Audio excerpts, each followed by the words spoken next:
that the debates, if you see, the first president's 13 volumes are now out. In one of those volumes, this whole thing has been discussed. And the reason for the opposition given in those volumes basically around the thesis that if any reformation is to become around in the Hindu religion, it has to be seen that it comes from a forward caste and not from a backward caste and not from a Dalit class. Today, what we should have developed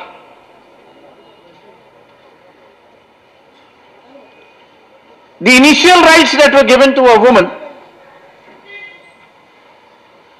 into a substantial right which becomes non-alienation, this task, instead of being focused by the Ambedkarites, by the Ambedkarite organization, I may say the focus started with Supreme Court.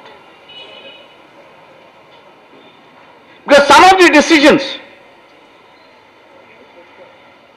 of the Supreme Court as far as establishing an independent identity of a woman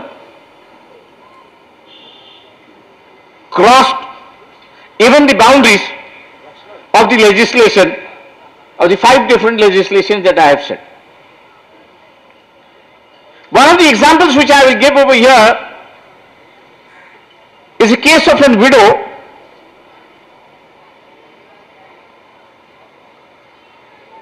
who petitioned before the Supreme Court stating that her son has not been looking after her. And there the Supreme Court intervened and said, the son has a second right, the wife has the first right over her husband property. This is where, according to me,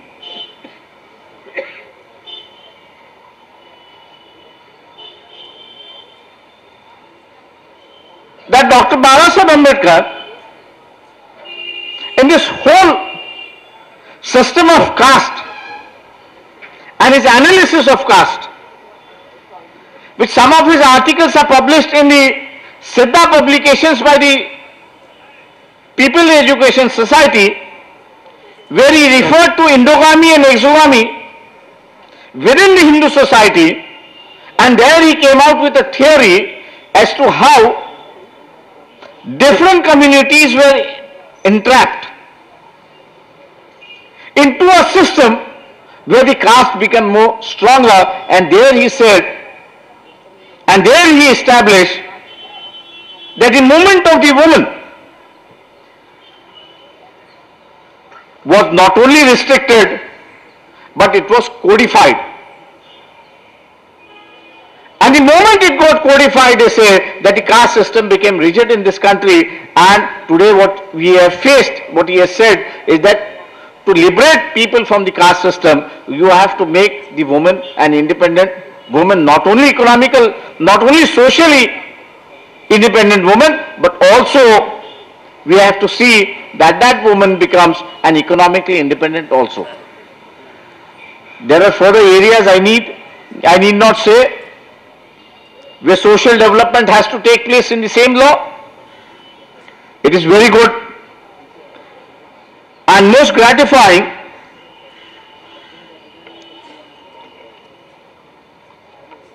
that to propagate that the liberation of the woman was initiated by Dr. Babasaheb Ambedkar in the 4 districts in which the march has taken place. It has been received well, it has been appreciated, and I now feel it is the responsibility now of the Ambedkarites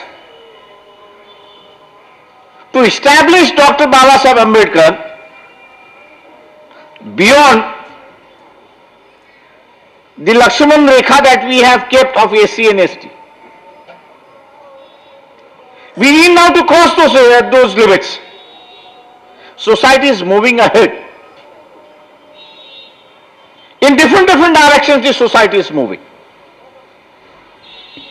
Today the younger generation, if you see, is becoming more and more developmental rather than becoming more and more casteist and more religious.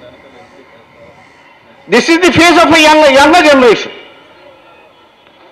If this is the phase of the younger generation, it is now the duty, I will say, of every Ambedkarite movement. It is a duty of every Ambedkarite movement to see that we project Dr. Babasaheb Ambedkar as an educationist. We project Dr. Babasaheb Ambedkar as a socialist. We project Dr. Babasaheb Ambedkar as an economist. We project Dr. Babasaheb Ambedkar as a developer of a nation. We project Dr. Babasaheb Ambedkar as a developer of a smaller states. We project Dr. Babasaheb Ambedkar as a modern architect of the whole industrial development which has taken place in this country. This is our responsibility. Emotionally, we are attached to Dr. Babasaheb Ambedkar.